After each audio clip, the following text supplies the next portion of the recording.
बोलिए भारत माता की। भारतीय जनता पार्टी हरियाणा प्रदेश के अध्यक्ष, बहुत ही तेज तर्रार नेता, जिन्होंने लंबे समय तक केंद्र में भी हमारे साथ काम किया है, ऐसे श्री ओम प्रकाश जी धनखड़ और हमारे हरियाणा सरकार के वरिष्ठ मंत्री, जिनके ऊपर गृह मंत्रालय की जिम्मेदारी है और आप उनसे अच्छी तरह परिचित हैं, किस तेवर के वह नेता हैं, ऐसे श्रीमान अनिल विज जी, वैसे ही आपके विधायक जो बराबर आपकी सेवा में लगे रहते हैं और साथ ही साथ शिक्षा को भी एक दिशा और दृष्टि देने का काम इस हरियाणा राज्य में किया है, ऐसे श्री कंवरपाल जी और हमारे राज्यसभा के सांसद वरिष्ठ नेता श्री रामचंद्र जी यांगड़ा, यहां के प्रभारी सांसद और राज्यसभा के सांसद श्री अनिल जी अग्रवाल, सदस्य प्रदेश कार्यकारिणी श्रीमती बंतो कटारिया, श्री घनश्याम दास जी अरोड़ा विधायक, श्री असीम जी गोयल विधायक, श्री वेदपाल जी एडवोकेट महामंत्री, श्री कर्णदेव जी काम्बोज प्रदेश अध्यक्ष ओबीसी मोर्चा, चौधरी बलवंत सिंह जी, श्री राजवीर जी वराड़ा, श्रीमती लतिका जी शर्मा पूर्व विधायक, श्री मदन चौहान महापौर यमुनानगर जगधारी, श्री कुलभूषण गोयल महापौर पंचकुला, श्री राजेश सपरा जिलाध्यक्ष, श्री अजय शर्मा जिलाध्यक्ष, श्री राजेश बतौरा जिलाध्यक्ष, श्री रमेश ठस्का चेयरमैन जिला परिषद यमुनानगर, श्री राजेश लाड़ी, डॉक्टर संजय शर्मा और इस सभा में मौजूद मेरे सभी सम्मानित बहनों एवं भाइयों, जहां तक मुझे याद है, लंबे अरसे के बाद इस स्थान पर किसी सार्वजनिक सभा को संबोधित करने के लिए आप सबके सामने खड़ा हुआ हूं। शायद बहुत पहले कभी मेरा आना इसी क्षेत्र में कहीं हुआ था, शायद इस स्थान पर तो मैं पहली बार आ रहा हूं, लेकिन जिस गर्मजोशी के साथ आप लोगों ने यहां पर हम लोगों का स्वागत किया है, अभिनंदन किया है, मैं यह मानता हूं कि भारत की परंपरा है और शिष्टाचार का तकादा भी है। स्वागत, अभिनंदन, सलाम दुआ कभी एकतरफा नहीं होना चाहिए। इसलिए मैं भी अपनी तरफ से शीश झुकाकर आप सभी बहनों भाइयों का हार्दिक अभिनंदन करता हूं, आप सभी का मैं स्वागत करता हूं। यहां से हमारे मित्र, जिन्होंने कि लंबे समय तक संसद में मेरे साथ जिम्मेदारी संभाली थी और इस संसदीय निर्वाचन क्षेत्र से सांसद भी थे, रतनलाल जी कटारिया। बहनों भाइयों, ज्यों ही मेरा कार्यक्रम लगा, सहज रूप से मेरे स्मृति पटल पर उनकी याद ताजा हो गई। छोटी बैठक हो या बड़ी बैठक हो, एक भी बैठक ऐसे नहीं होती थी जिसमें रतनलाल जी कटारिया कुछ न कुछ अपने विचार न व्यक्त करें। और अपना विचार व्यक्त करने की रतनलाल जी कटारिया की जो शैली होती थी, वह अद्भुत होती थी कि एक बार जब वह बोलते थे तो एक बार तो ठहाका लगाने के लिए सारे सांसद मजबूर हो जाते थे। ऐसे थे आपके सांसद रतनलाल जी कटारिया।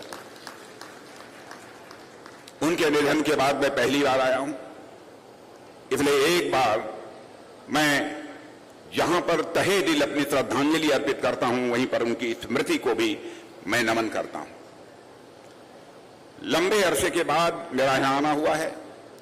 उत्तर प्रदेश और हिमाचल प्रदेश से सटे हुए इस इलाके को मैं मानता हूं कि विशेष रूप से यमुना जी का आशीर्वाद प्राप्त है। मेरे बहनों भाइयों, जब भी मुझे हरियाणा आने का अवसर मिलता है तो मैं सच बताऊं कि मुझे बेहद खुशी होती है। और शायद बेहद खुशी इसलिए भी होती है कि मैं भी किसान परिवार में ही मैं पैदा हुआ हूं। मेरी भी आप जैसे ही खेती बाड़ी होती थी, मेरा भी कोई दूसरा व्यवसाय नहीं था। शायद एक तक किसान परिवार से होने के नाते, और दूसरा इसलिए कि हरियाणा की धरती ऐसी धरती है और हिमाचल प्रदेश इसके बगल की धरती, और यह पंजाब, यहां से बड़ी संख्या में हमारे भारत की सीमाओं की रक्षा करने वाले जवान यदि जाते हैं तो यहीं से जाते हैं। इसलिए स्वाभाविक रूप से हमें इस स्थान पर आने पर एक स्वाभाविक खुशी मुझे महसूस होती है। और बहनों भाइयों, इस धरती के करिश्मे को मैं अच्छी तरह जानता हूं। खेलों के मामले में भी हरियाणा ने सदैव भारत का मस्तक ऊंचा किया है। इस हिंदुस्तान में सर्वाधिक मेडल देने वाला यदि कोई राज्य है तो उस राज्य का नाम है हरियाणा है। और जहां तक मुझे याद है, यदि मैं भूल नहीं रहा हूं, तो भारत को पहला ओलंपिक मेडल दिलाने वाली जो कर्णम मल्लेश्वरी थी, बताया जाता है कि उनकी भी यमुनानगर यह कर्मभूमि रही है। खेलों में सर्वाधिक पदक यानी मेडल जीतने के कारण ही हरियाणा के बारे में यह कहा जाता है कि भारतीय खेलों की राजधानी है। इसलिए स्वाभाविक है कि ऐसे राज्य में कोई कार्यक्रम होता है और वहां की जनता के साथ सीधा संवाद करने का अवसर मिलता है तो हमें खुशी होती है। और आज आप सबके बीच यहां पर मौजूद हैं, क्यों मौजूद हैं, यह भी आप सबको जानकारी होगी। मोदी जी के नेतृत्व में हमारी भारतीय जनता पार्टी के नेतृत्व की एनडीए सरकार ने 9 वर्षों का कार्यकाल पूरा किया है। 9 वर्षों में मोदी जी ने अच्छा किया है, खराब किया है, जितना करना चाहिए था उतना किया है, नहीं किया है। मुझसे बेहतर यदि कोई फैसला कर सकता है तो इसे हिंदुस्तान की जनता कर सकती है, आप सब कर सकते हैं। लेकिन मैं यह कहना चाहूंगा, 2014 में आपने पहली बार मोदी जी के नेतृत्व में इस हिंदुस्तान में हम लोगों की सरकार बनाई थी। पूर्ण बहुमत के साथ आपने सरकार बनाई थी। उस समय आपको एक उम्मीद थी, आपको एक आशा थी कि एक बार मोदी जी को भी प्रधानमंत्री बनाकर देख लिया जाए। बहुतों को देखा, अब इनको भी एक बार हम देख लेते हैं, आजमा लेते हैं कि कैसे सरकार चलाते हैं। 2014 में सरकार बनने के बाद 5 वर्ष तक उनके कामकाज को देखने के बाद आप इस नतीजे पर पहुंचे कि नहीं, यह इंसान तो एक गजब का इंसान है, यह करिश्माई इंसान है। इसलिए 2019 में भी आप लोगों ने पहले से अधिक सीटों पर विजय दिलाकर भारतीय जनता पार्टी की सरकार इस हिंदुस्तान में बनाई। पहले तो एक उम्मीद से आपने सरकार बनाई थी।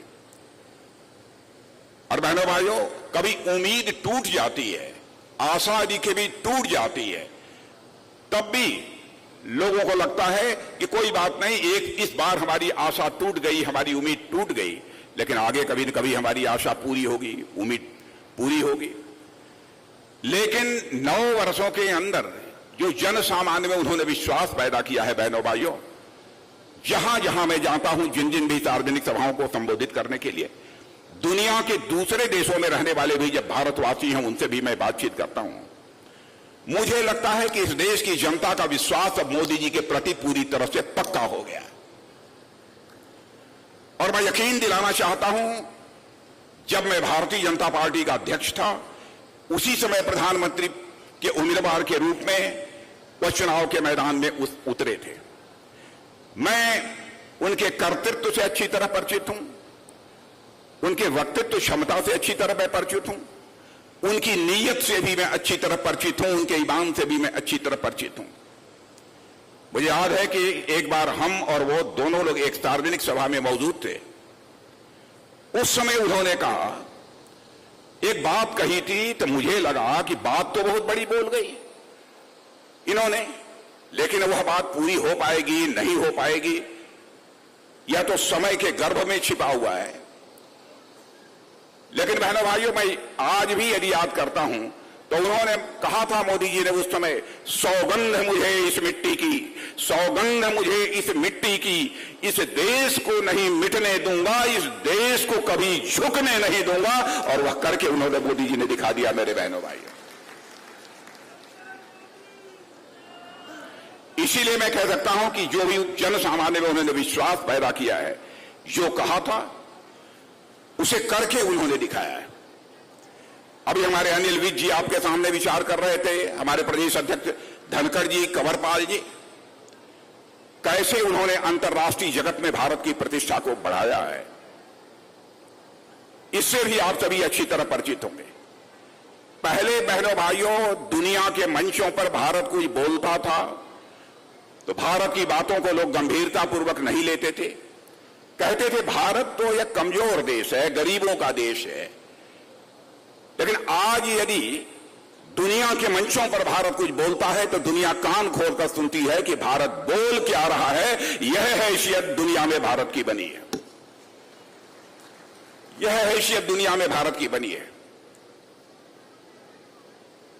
और आज मैं यह भी आपको याद दिलाना चाहता हूं कि एक बहुत वित्तीय फर्म, फाइनेंशियल फर्म थी, उसने 2013 में कहा था कि भारत अपने गरीबी के अथवा आर्थिक तंगी के संकट से कभी उबर नहीं पाएगा, हमको ऐसी उम्मीद नहीं दिखाई देती है।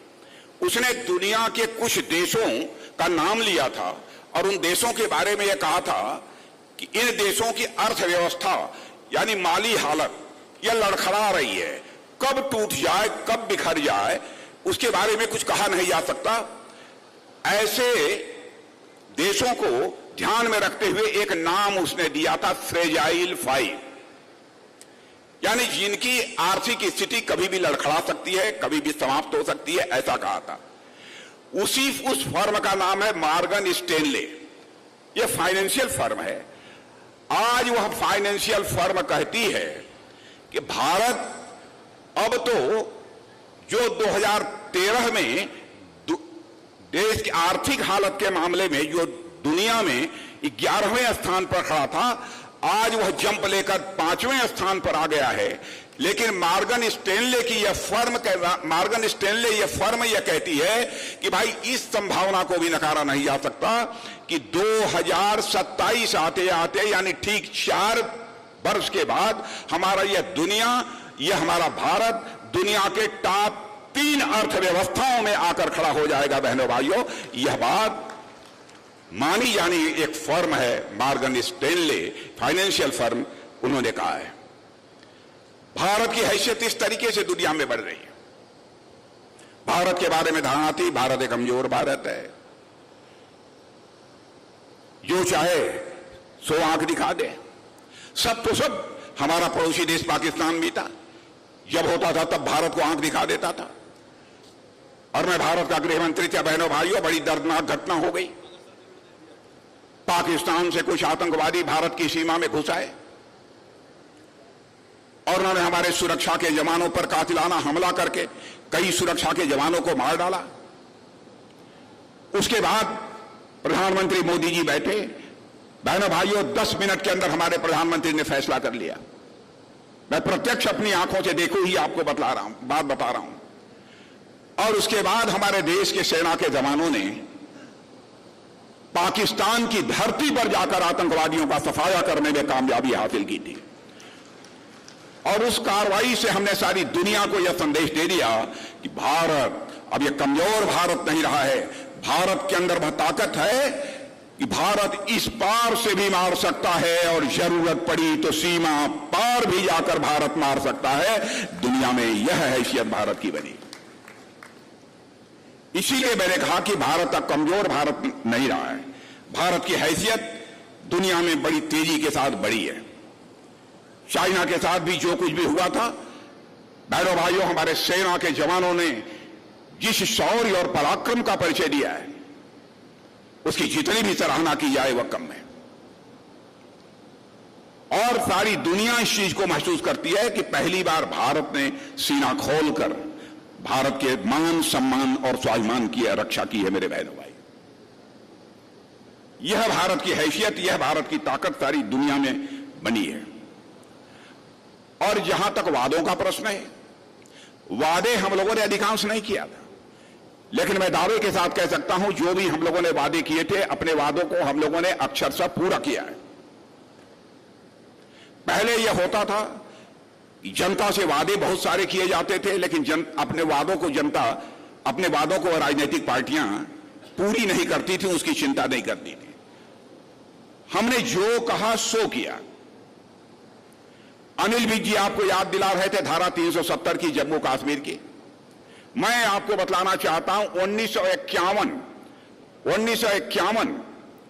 उस समय जब हम भारतीय जनसंघ के रूप में काम कर रहे थे, उस समय भी हम लोगों ने अपने घोषणा पत्र में कहा था कि हमारी सरकार जिस दिन बन जाएगी और हमको दोनों सदनों में पूर्ण बहुमत मिल जाएगा, तो धारा 370 जिसके तहत जम्मू कश्मीर को विशेष दर्जा प्राप्त है अन्य राज्यों की अपेक्षा, हम उस विशेष दर्जा को यानी धारा 370 को समाप्त कर देंगे।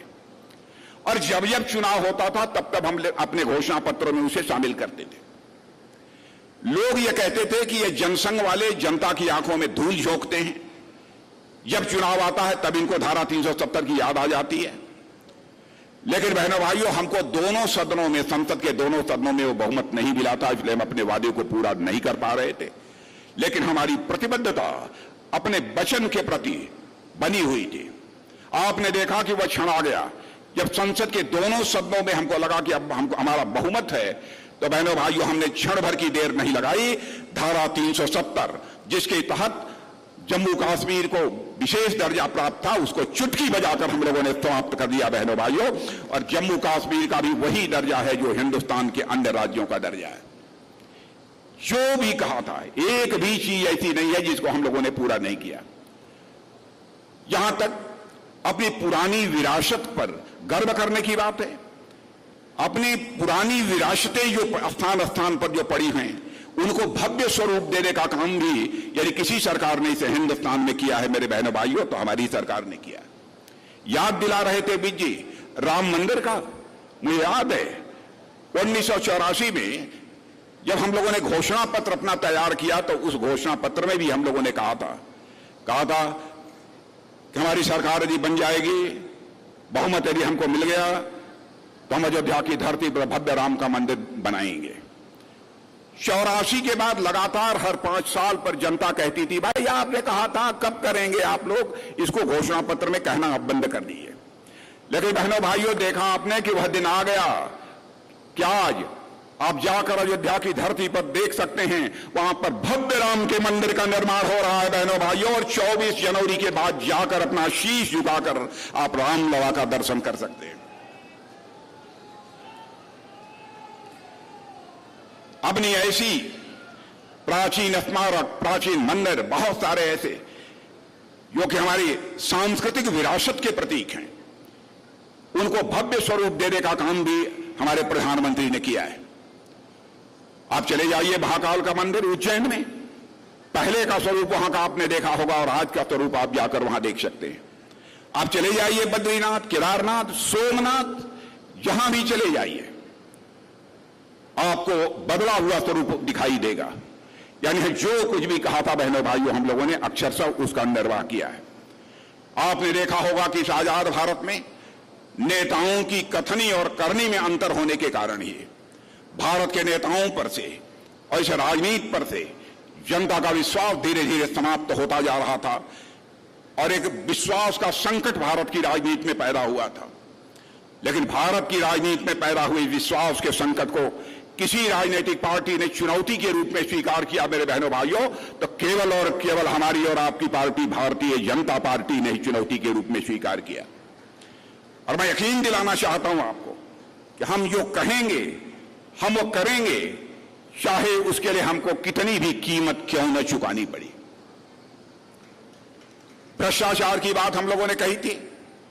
हम लोगों ने यह दावा नहीं किया था कि हम आएंगे तो भ्रष्टाचार पूरी तरह से समाप्त हो जाएगा। भ्रष्टाचार पूरी तरह से समाप्त करना यह कोई सामान्य काम नहीं है। लेकिन मैं दावे के साथ कह सकता हूं कि सरकारी संस्थानों में पहले से भ्रष्टाचार को कम करने में इस आजाद भारत में किसी भी पार्टी की सरकार ने कामयाबी हासिल की है तो हम लोगों की पार्टी की सरकार ने कामयाबी हासिल की है। मैं याद दिलाना चाहता हूं, कांग्रेस की सरकार थी 2014 के पहले 10 वर्षों तक, उसके पहले भी रही है। आजादी हासिल होने के बाद भी पहला आरोप जीप घोटाला का लगा था। उसके बाद कई कोयला घोटाला और कई इस प्रकार के घोटाले, कितने घोटालों का मैं नाम लूं, कई घोटालों का आरोप इस सरकार के ऊपर लगा था। इतना ही नहीं, उन घोटाले के आरोपों के कारण उन्हें जेल की हवा खानी पड़ी थी, मंत्रियों को जेल की हवा खानी पड़ी थी, फिर भी सरकारें चलती रही बहनों भाइयों। लेकिन आज 9 वर्ष गुजर जाने के बाद मैं दावे के साथ कह सकता हूं, एक व्यक्ति भी उंगली उठाकर नहीं कह सकता कि हमारे मोदी जी की सरकार के दामन पर कोई भ्रष्टाचार की दाग लगी हुई हो बहनों भाइयों। और एक व्यक्ति भी यदि भ्रष्टाचार के आरोप में पाया गया तो उसका स्थान सरकार में नहीं होगा, बल्कि वह सरकार के बाहर होगा। यह संकल्प है हमारी पार्टी का। भ्रष्टाचार को समाप्त करने का, पूरी तरह से समाप्त करने का मैं कोई दावा नहीं करना चाहता, लेकिन हां, मैं आपको याद दिलाना चाहता हूं, राजीव गांधी जी भारत के प्रधानमंत्री थे। बड़ी ईमानदारी से राजीव गांधी जी ने एक बात यह कही थी, कहा था हम क्या करें, हम लखनऊ से, दिल्ली से हम 100 पैसा भेजते हैं, लेकिन लोगों की जेबों में बामुश्किल 85 पैसा पहुंच पाता है, 15 पैसा पहुंच पाता है, 85 पैसा यह भ्रष्टाचार की भेंट चढ़ जाता है। यह कहकर उन्होंने अपनी लाचारी व्यक्त की थी। भारत के प्रधानमंत्री थे, लेकिन आपने देखा कि प्रधानमंत्री बनने के बाद हमारे मोदी जी ने क्या करिश्माई काम किया। सरकार 2014 में बनने के बाद जब पहली बैठक उन्होंने ली थी, उस बैठक में मेरे बहनों भाइयों, उनके साथ इस देश का गृह मंत्री होने के नाते मैं भी मौजूद था। वह हर व्यक्ति का बैंक में खाता खोलने की बात लोग कर रहे थे सारे अधिकारियों से कि हर व्यक्ति का बैंक में खाता खुलना चाहिए। मैंने उनसे पूछा कि यह बताइए, हर व्यक्ति का बैंकों में खाता खोलकर आप करेंगे क्या? तो उन्होंने कहा कि राजनाथ जी देखिएगा, यह समय बतलाएगा कि जो मैं बैंकों में खाता खोल रहा हूं वह उसका करिश्मा क्या होगा। लेकिन बहनों भाइयों, वह बाद में मैंने देखा। आज यदि हमारे किसान भाइयों को प्रधानमंत्री किसान सम्मान निधि के अंतर्गत 2000 रुपए हर 4 महीने पर यदि प्राप्त होते हैं, तो मैं दावे के साथ कह सकता हूं 100 पैसा यदि दिल्ली के बैंक से चलता है तो 100 का 100 पैसा आपके जेब में पहुंचता है। बहनों भाइयों, एक पैसा भी भ्रष्टाचार की भेंट नहीं चढ़ने पाता। हमारे कहने का मतलब यह है कि भ्रष्टाचार को यदि हम दूर करना चाहते हैं तो भ्रष्टाचार भाषण देकर समाप्त नहीं किया जा सकता है। भ्रष्टाचार को यदि हमको समाप्त करना है तो हमको सिस्टम में बदलाव लाना पड़ेगा, तब जाकर हम भ्रष्टाचार पर अंकुश पा पाएंगे। और उस दृष्टि से भी मैं दावे के साथ कह सकता हूं कि हमारी सरकार ने बहुत ही प्रभावी काम किया है। मेरे बहनों भाइयों, कोरोना का संकट था, मैं आपको याद दिलाना चाहता हूं। यहां भी आप सब लोग कोरोना से तो प्रभावित रहे होंगे। इसमें बहुत सारे लोग कोरोना से प्रभावित थे कि नहीं कोरोना से? या कितने लोग प्रभावित थे? जरा हाथ उठाइए तो। कोरोना से कितने लोग प्रभावित थे?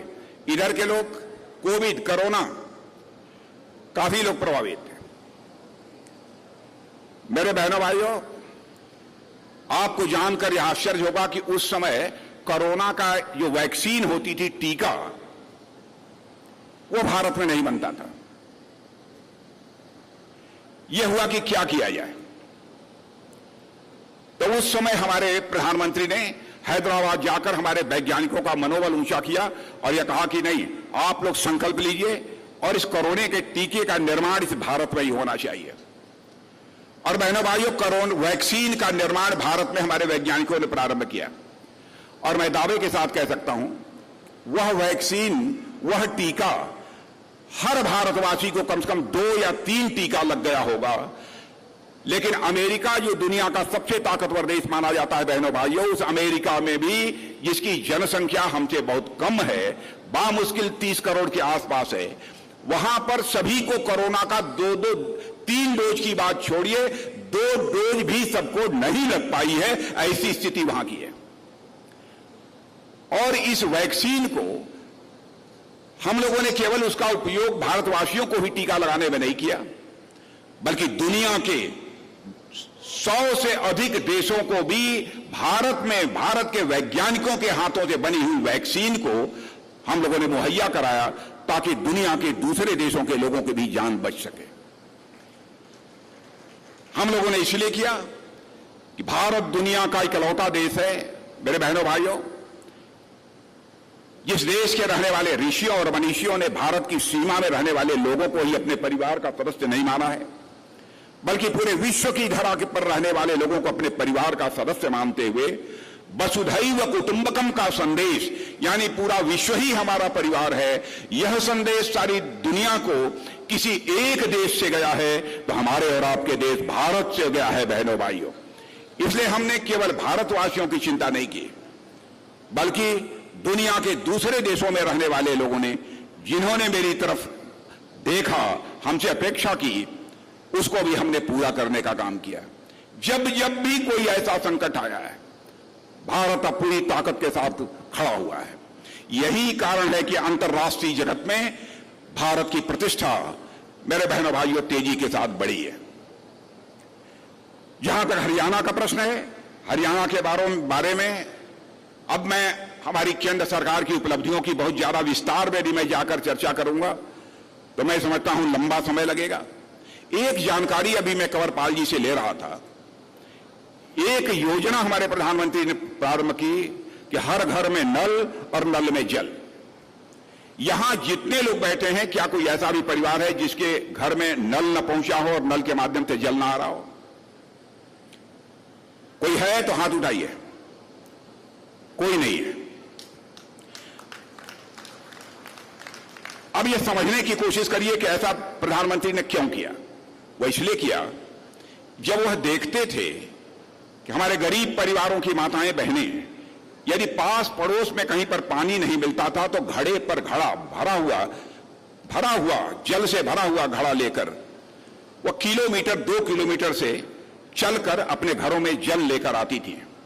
तब उन्होंने संकल्प लिया कि हम इस तरीके से, भले ही गरीब परिवार की हमारी वह माताएं बहनें हैं, उनके लिए भी हमारे दिल में वही सम्मान और वही इज्जत है जो अन्य सभी के लिए।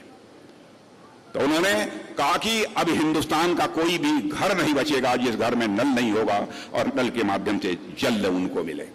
और यह सिलसिला सारे हिंदुस्तान में। आपको जानकर आश्चर्य होगा कि भारत की सीमाओं पर भी आप चले जाइए, वहां पर भी आपको हर घर में नल मिलेगा, हर घर में जल मिलेगा। मैं आपसे एक भी पूछना चाहता हूं, दुनिया में कहीं वह योजना नहीं है। कोरोना के संकट के दौरान जब हम लोगों ने देखा दूर दराज से लोग चले आ रहे हैं, नौकरी छोड़कर, मुंबई हो, हैदराबाद हो, बेंगलोर हो, कलकत्ता हो, सारी फैक्ट्रियां बंद हो गए, कामकाज बंद हो गए, रोजी रोटी का कोई ठिकाना नहीं था, लोग घरों को वापस होने लगे। तो उस समय हमारे संवेदनशील प्रधानमंत्री ने यह सोचा कि अब कुछ महीनों तक इन्हें कामकाज तो मिलेगा नहीं, ये कैसे अपना पेट भरेंगे, अपने बच्चों को कैसे लिए दूध की, दवाई की, यह सब सारी व्यवस्था कर पाएंगे। तो बहनों भाइयों, चटपट फैसला किया कि प्रति व्यक्ति हम 5 किलो राशन मुफ्त में मुहैया कराएंगे। और आज हिंदुस्तान में 80 करोड़ लोगों को हम लोग 5 रुपए किलो 5 किलो राशन मुफ्त में मुहैया कराने का काम कर रहे हैं।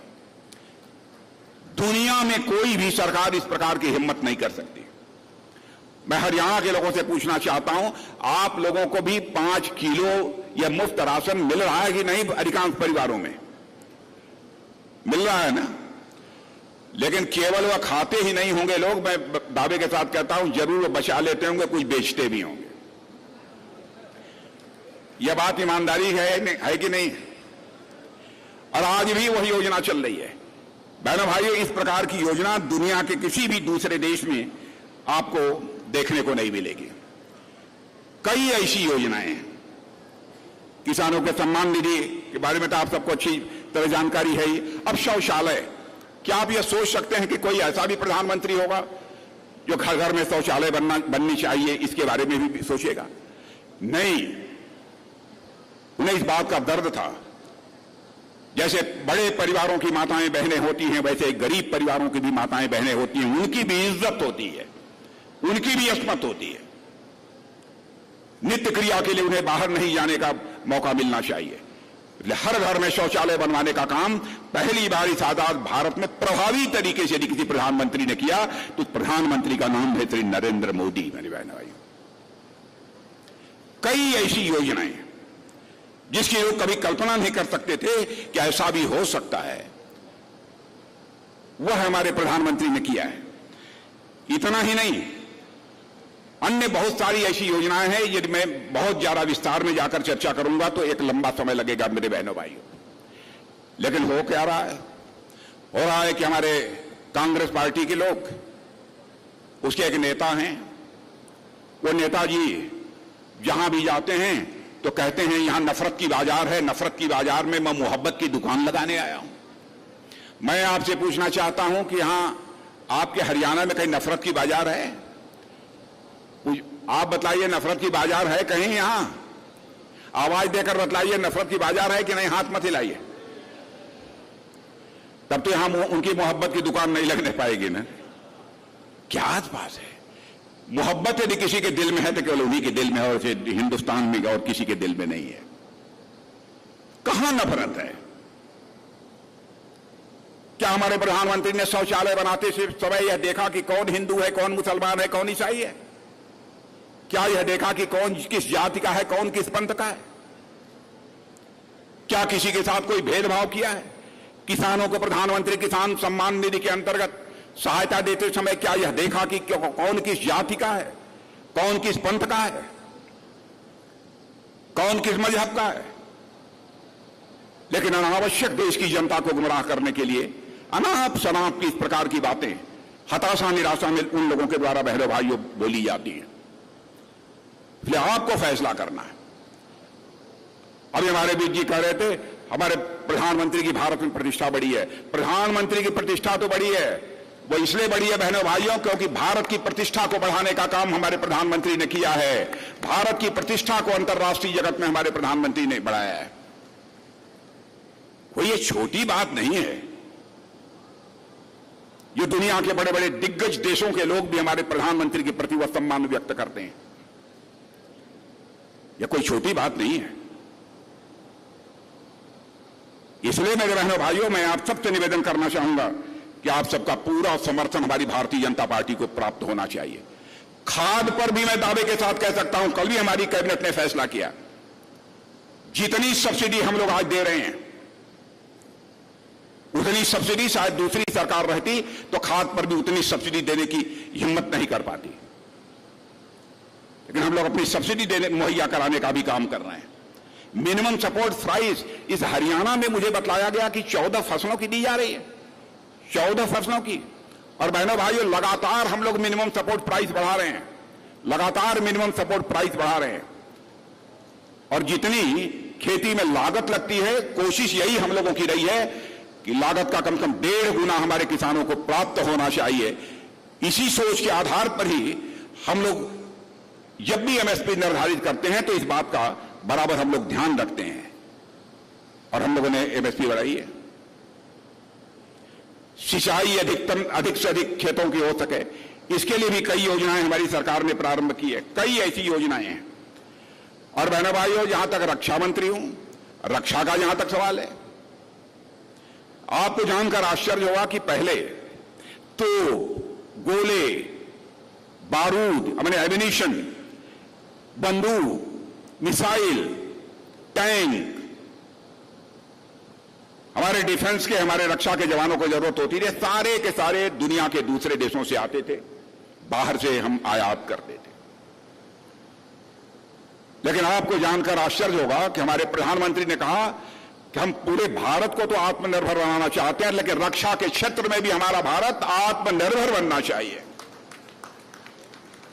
और आपको जानकर खुशी होगी कि अब हम लोगों ने वह सिलसिला प्रारंभ कर दिया है। और मेरे बहनों भाइयों, अब हम भारत में भारतीयों के हाथों से भारत के लिए ही नहीं बल्कि सारी दुनिया के लिए टैंक भी तैयार कर रहे हैं, तोप गोले भी तैयार कर रहे हैं, मिसाइल भी तैयार कर रहे हैं, एमिनिशन भी तैयार कर रहे हैं।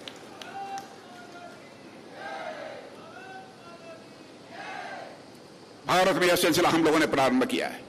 अभी तक 2014 के पहले 900 करोड़ रुपए का एक्सपोर्ट होता था, छोटी छोटी चीजों का, दुनिया के छोटे छोटे देशों को। लेकिन बहनों भाइयों, अब हमारी हैसियत यह बनी कि हम लोगों ने इतने कम समय में ही पहली बार 16,000 करोड़ रुपए का जो है यह तो बंदूक, मिसाइल, इन सब सारी चीजों का एक्सपोर्ट करने में हमने कामयाबी हासिल की है। नेवी की हमारी जहाजें हैं, उनको भी हमने एक्सपोर्ट किया है और लगातार बढ़ता जा रहा है। हमारी तो यह कोशिश है, प्रधानमंत्री जी ने यह टारगेट दे रखा है कि भाई 2 साल के अंदर इसको 35,000 से लेकर 40,000 करोड़ तक ले जाइए और वह लक्ष्य हासिल करने में हम कामयाब होंगे। रक्षा मामलों में भी हम आत्मनिर्भर बनना चाहते हैं। और अभी अमेरिका जो गए थे, जो एक रक्षा समझौता हुआ है बहनों भाइयों, अपने में बेमिसाल है। ठीक है, कब तक हम आपसे लेते रहेंगे? आप आइए, आपके पास टेक्नोलॉजी है, कुछ टेक्नोलॉजी हमको भी दीजिए, कुछ टेक्नोलॉजी आप अपने पास भी रखिए, लेकिन भारत में बनाइए, भारतीयों के हाथों से बनाइए। केवल भारत के लिए मत बनाइए, बल्कि सारी दुनिया के लिए बनाइए। हम अभी आपको आजादी देते हैं। हमारे यहां के लोगों को भी रोजगार मिलना चाहिए।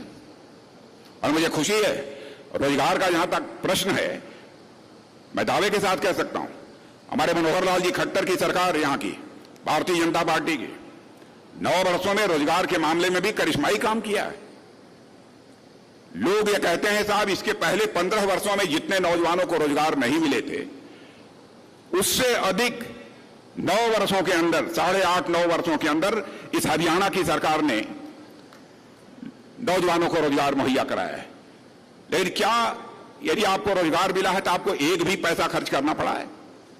एक भी पैसा खर्चा करना पड़ा है? दूसरी सरकारों में, इस सरकारों में सबसे बड़ा अंतर मेरे बहनों भाइयों यही है, भ्रष्टाचार यदि हमारी जानकारी में आ जाए तो हम लोग किसी भी सूरत में माफ नहीं कर सकते। सबसे बड़ी पूंजी, सबसे बड़ी ताकत हम लोगों की यह है। इसलिए मैं आप सभी से यही निवेदन करना चाहता हूं कि मेरे बहनों भाइयों, आप सबका भरपूर समर्थन भारतीय जनता पार्टी को प्राप्त होना चाहिए। और 9 वर्ष का कार्यकाल जो हमारे प्रधानमंत्री का पूरा हुआ है, आगे भी उनके नेतृत्व में यह देश ऐसे ही काम करता रहे और यह देश आगे बढ़ता रहे। यह ऐसा आशीर्वाद आप लोगों के द्वारा चाहिए। इसी अपेक्षा के साथ आप सबके बीच में अपने विचार व्यक्त करने के लिए खड़ा हुआ था।